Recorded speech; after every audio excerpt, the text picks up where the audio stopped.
ನಮಸ್ಕಾರ. ಪ್ರಜಾರಾಜ್ಯ ಕನ್ನಡ ನ್ಯೂಸ್ಗೆ ಸ್ವಾಗತ. ಪತ್ರಕರ್ತರು ಇಂದಿನ ಆಧುನಿಕ ಜೀವನ ಶೈಲಿಯಲ್ಲಿ ಮಾನಸಿಕ ಒತ್ತಡ ಎಲ್ಲರಿಗೂ ಸಾಮಾನ್ಯ ಎಂಬಂತಾಗಿದೆ. ಇದನ್ನು ಹಾಗೆ ಬಿಟ್ಟರೆ ಮುಂದೆ ಸಮಸ್ಯೆಗಳಿಗೆ ಕಾರಣವಾಗಬಹುದು. ಆರಂಭದಲ್ಲಿ ಆಯುರ್ವೇದದಲ್ಲಿ ತಮ್ಮ ಆರೋಗ್ಯಕರ ಜೀವನ ಶೈಲಿಯನ್ನು ಅಳವಡಿಸಿಕೊಂಡಲ್ಲಿ ಮಾನಸಿಕ ಒತ್ತಡವನ್ನು ನಿವಾರಿಸಿಕೊಳ್ಳಬಹುದೆಂದು ಡಾಕ್ಟರ್ ಸುಭಾಷಿಣಿ ಕರ್ನಾಟಕ ಪತ್ರಕರ್ತ ಕ್ಷೇಮಾಭಿವೃದ್ಧಿ ಸಂಘದ ಪತ್ರಿಕೋದ್ಯಮ ಕಾರ್ಯಾಗಾರದಲ್ಲಿ ಮಾತನಾಡಿದ ಅವರು,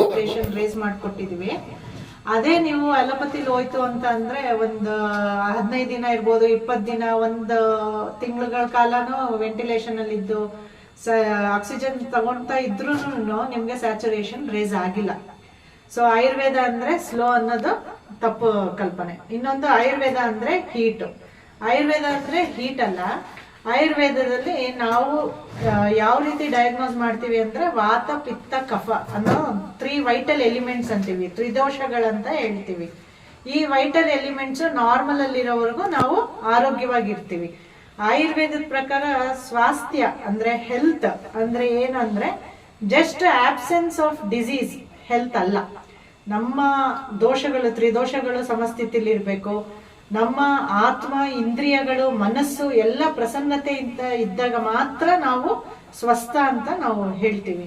ಸೊ ಈ ತ್ರಿದೋಷದಲ್ಲಿ ಯಾವ್ದಾದ್ರೂ ಬದಲಾವಣೆ ಆಗಿತ್ತು ಅಂತ ಅಂದ್ರೆ ನಾವೇನ್ ಮಾಡ್ತೀವಿ, ಅದ್ರ ತಕ್ಕಂತ ಕಾಯಿಲೆಗಳು ಬರಕ್ ಶುರು ಆಗತ್ತೆ. ಇವಾಗ ವಾತ ಅಂದ್ರೆ ವಾಯು ನಾವು ಕಂಪೇರ್ ಮಾಡ್ತೀವಿ.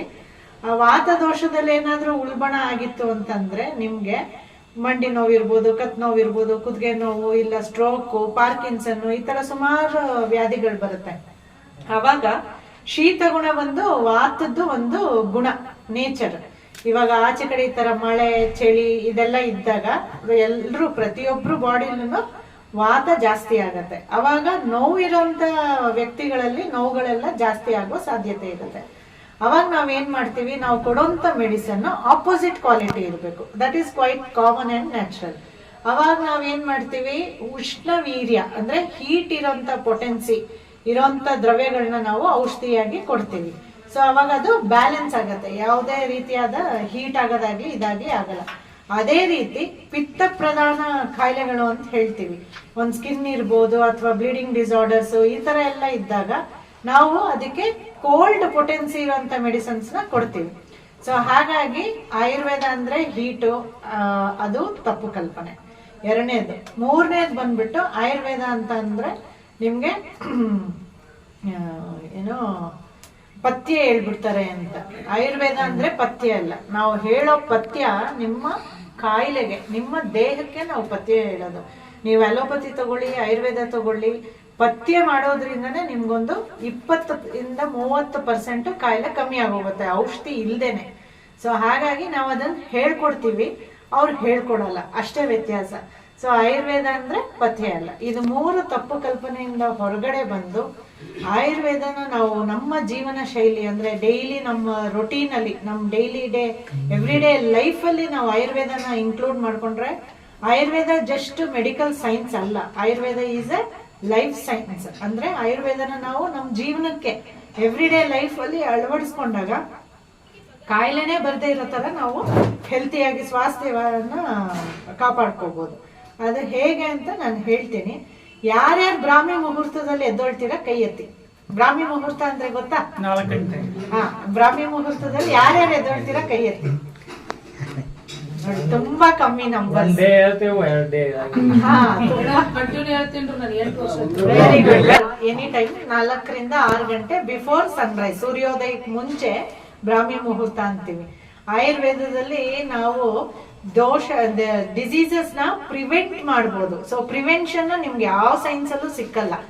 ಅಲೋಪತಿ ಇರ್ಬೋದು, ಹೋಮಿಯೋಪತಿ ಇರ್ಬೋದು. ಕಾಯಿಲೆ ಬರ್ದೇ ಇರೋ ತರ ತಡೆಗಟ್ಟೋದು ಫಸ್ಟ್ ನಮ್ಮ ಪ್ರಿಫರೆನ್ಸ್. ಅದು ತುಂಬಾ ಇಂಪಾರ್ಟೆಂಟ್. ಕಾಯಿಲೆ ಬರ್ದೇ ಇರೋ ತರ ಹೇಗಪ್ಪ ಅಂದ್ರೆ ಒಂದು ವ್ಯಾಕ್ಸಿನ್ ಹಾಕ್ಸ್ಕೊಳ್ಳೋದಾಗ್ಲಿ ಅದರಿಂದಾಗ್ಲಿ ಅಲ್ಲ.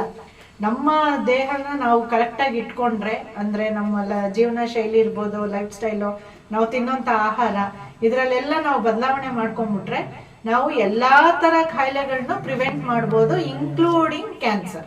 ಕ್ಯಾನ್ಸರ್ ಇವಾಗ ತುಂಬಾ ಪ್ರತಿಯೊಬ್ಬರು ಮನೆಯಲ್ಲೂ ನಾವು ಕ್ಯಾನ್ಸರ್ ಪೇಷಂಟ್ಸ್ ನ ನೋಡ್ತಾ ಇದೀವಿ. ಅದರಲ್ಲೂ ನಾನು ಕ್ಯಾನ್ಸರ್ ಮೇಲೆ ಸ್ವಲ್ಪ ವರ್ಕ್ ಮಾಡ್ತಾ ಇದ್ದೀನಿ. ನಾಟಿ ಹಸುವಿನ ಗೋಮೂತ್ರ ಇದರಲ್ಲಿ ಪ್ರೋಸೆಸ್ ಮಾಡಿರೋಂತ ಆಯುರ್ವೇದ ಮೆಡಿಸಿನ್ಸ್ ಇಂದ ನಾನು ಕ್ಯಾನ್ಸರ್ ಟ್ರೀಟ್ಮೆಂಟ್ ಮಾಡ್ತಾ ಇದ್ದೀನಿ. ತುಂಬಾ ಒಳ್ಳೆ ರಿಸಲ್ಟ್ಸ್ ಇದೆ, ತುಂಬಾ ಸಕ್ಸಸ್ಫುಲ್ ಆಗಿದ್ದೀನಿ ಕ್ಯಾನ್ಸರ್ ಟ್ರೀಟ್ಮೆಂಟ್ಸ್ ಅಲ್ಲಿ. ಸೊ ಅಂತ ಕ್ಯಾನ್ಸರ್ ನಾವು ಆಯುರ್ವೇದನ ನಮ್ಮ ಜೀವನ ಶೈಲಿಲಿ ಅಡಾಪ್ಟ್ ಮಾಡ್ಕೊಂಡಾಗ ಖಂಡಿತವಾಗ್ಲೂ ನಾವು ಕ್ಯಾನ್ಸರ್ನು ಪ್ರಿವೆಂಟ್ ಮಾಡ್ಬೋದು.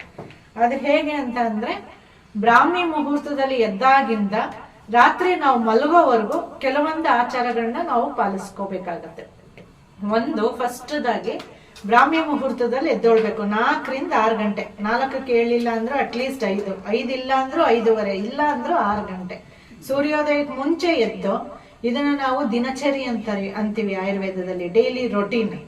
ಅವಾಗ ಎದ್ದು ಇದು ನಮ್ಮ ನ್ಯಾಚುರಲ್ ಅರ್ಜಸ್ನ ನಾವು ಎಲ್ಲ ಫಾಲೋ ಮಾಡಿ, ಆಮೇಲೆ ಬ್ರಷ್ ಮಾಡಿ, ಆ ಬ್ರಷ್ ಮಾಡೋದಕ್ಕೂ ಒಂದು ವಿಧಿ ಇದೆ. ಅಂದ್ರೆ ಇವಾಗಿನ ಟೂತ್ ಪೇಸ್ಟ್ಗಳು ತಗೊಂಡು ಬ್ರಷ್ ತಗೊಂಡು ತಿಕ್ಕೋದಲ್ಲ, ಆಯುರ್ವೇದದ ಹರ್ಬ್ಸ್ ಇವಾಗೆಲ್ಲ ಸಿಟಿಗಳಲ್ಲಿ ಸಿಗಲ್ಲ. ಸೊ ಹಂಗಾಗಿ ಟೂತ್ ಪೇಸ್ಟ್ ನ ಎಲ್ಲರೂ ಅಡಾಪ್ಟ್ ಮಾಡ್ಕೋತಾರೆ. ಬಟ್ ಇವಾಗ ಆಯುರ್ವೇದದ ಹಲ್ಪುಡಿಗಳು ತುಂಬಾ ಇದೆ. ಅಂದ್ರೆ ಚೂರ್ಣ, ಹಲ್ಪುಡಿ ಅಂದ್ರೆ ಜಸ್ಟ್ ಹಲ್ಪುಡಿ ಅಂತಲ್ಲ, ಚೂರ್ಣನೇ, ಆಯುರ್ವೇದದ ಚೂರ್ಣನೇ ಹಲ್ಪುಡಿ ರೀತಿಲಿ ಬಳಸ್ತೀವಿ ನಾವು.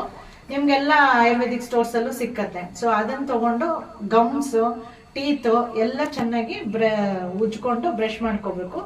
ಆಮೇಲೆ ನಾಲ್ಗೆ ತಿಕ್ಬೇಕು. ಆಮೇಲೆ ಆಯಿಲ್ ಪುಲ್ಲಿಂಗ್ ಅಂತಾರೆ. ಯಾರ್ಯಾರು ಮಾಡ್ತೀರಾ ಆಯಿಲ್ ಪುಲ್ಲಿಂಗ್? ಯಾರು ಮಾಡ್ತಾ ಇಲ್ಲ? ಓಕೆ. ಆಯಿಲ್ ಪುಲ್ಲಿಂಗ್ ಅಂದ್ರೆ ಬರೀ ಆಯಿಲ್ ನ ಬಾಯಲ್ಲಿ ಇಟ್ಕೊಂಡು ಮುಕ್ಳಿಸೋದು. ಇದನ್ನ ನಾವು ಕವಲ ಗಂಡೂಷ ಅಂತೀವಿ ಆಯುರ್ವೇದದಲ್ಲಿ. ಅಂದ್ರೆ ಬರೀ ಆಯಿಲ್ ಅಲ್ಲೇ ಮಾಡ್ಬೇಕು ಅಂತ ಏನಿಲ್ಲ. ಒಂದ್ ಕಷಾಯ ಇರ್ಬೋದು, ಅಥವಾ ಆಯಿಲ್ ಇರ್ಬೋದು, ಈವನ್ ಮೆಡಿಕೇಟೆಡ್ ತುಪ್ಪ ಇರ್ಬೋದು. ಈ ತರದನ್ನೆಲ್ಲ ನಾವು ಬಾಯಲ್ಲಿ ಇಟ್ಕೊಂಡು ಜಸ್ಟ್ ಮುಕ್ಳಿಸೋದ್ರಿಂದ, ಒಂದ್ 5-10 ನಿಮಿಷ ಮುಕ್ಳಿಸೋದ್ರಿಂದ ಬಾಯಿಗೆ ಸಂಬಂಧಪಟ್ಟಂತ ಎಲ್ಲಾ ಕಾಯಿಲೆಗಳನ್ನು ನಾವು ತಡೆಗಟ್ಟಬಹುದು. ಅಂದ್ರೆ ಹಲ್ಲಿಂದಿರ್ಬೋದು, ಒಸಡದಿರ್ಬೋದು, ಬ್ಲೀಡಿಂಗ್ ಗಮ್ಸ್ ಇರ್ಬೋದು, ಈ ತರ ಪ್ರತಿಯೊಂದು ಕಾಯಿಲೆನೂ ನಾವು ತಡೆಗಟ್ಟಬಹುದು. ಜೊತೆಗೆ ನಮ್ಮ ಮುಖದ ಕಾಂತಿನೂ ಹೆಚ್ಚಿಸ್ಕೋಬಹುದು.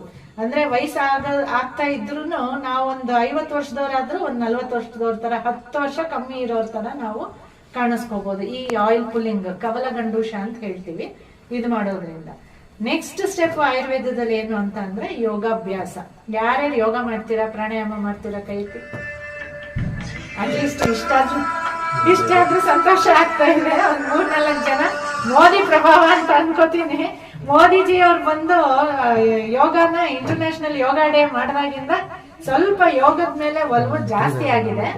ಸೊ ಯೋಗ, ಪ್ರಾಣಾಯಾಮ ಮತ್ತೆ ಧ್ಯಾನ, ಇದು ಮೂರನ್ನು ನಾವು ಬಾಯಿಯೆಲ್ಲ ಮುಕ್ಳಿಸಿ ಮುಖ ವಾಶ್ ಮಾಡಿ, ಇದು ಮೂರನ್ನು ನಾವು ಅಟ್ಲೀಸ್ಟ್ ಒಂದು 1/2 hour to 1 hour ಪ್ರಾಕ್ಟೀಸ್ ಮಾಡ್ಬೇಕು. ಏನಕ್ಕೆ ಬ್ರಾಹ್ಮಿ ಮುಹೂರ್ತದಲ್ಲಿ ಎದ್ದೊಳಕ್ ಹೇಳ್ತೀವಿ ಅಂದ್ರೆ ಟೈಮ್ ಸಿಗತ್ತೆ ಅಂತ. ಈಗಿನ ಕಾಲದಲ್ಲಿ, ಅವಾಗಿನ ಕಾಲದಲ್ಲಿ ಏನಂದ್ರೆ ನಮ್ಮ ಬಾಡಿ ಪಾರ್ಟ್ಸ್ ಎಲ್ಲ ತುಂಬಾ ಚೆನ್ನಾಗಿ ಆಕ್ಟಿವ್ ಆಗಿರುತ್ತೆ, ವರ್ಕ್ ಚೆನ್ನಾಗ್ ಆಗತ್ತೆ ಅನ್ನೋದಕ್ಕೋಸ್ಕರ ಎದ್ದೊಳ್ಬೇಕು ಅಂತ ಹೇಳ್ತಿದ್ರು. ಈಗಿನ ಕಾಲದಲ್ಲಿ ನಾವೇನಾದ್ರೂ ಹೇಳಕ್ ಹೋದ್ರೆ, ಮೇಡಮ್ ಟೈಮ್ ಇಲ್ಲ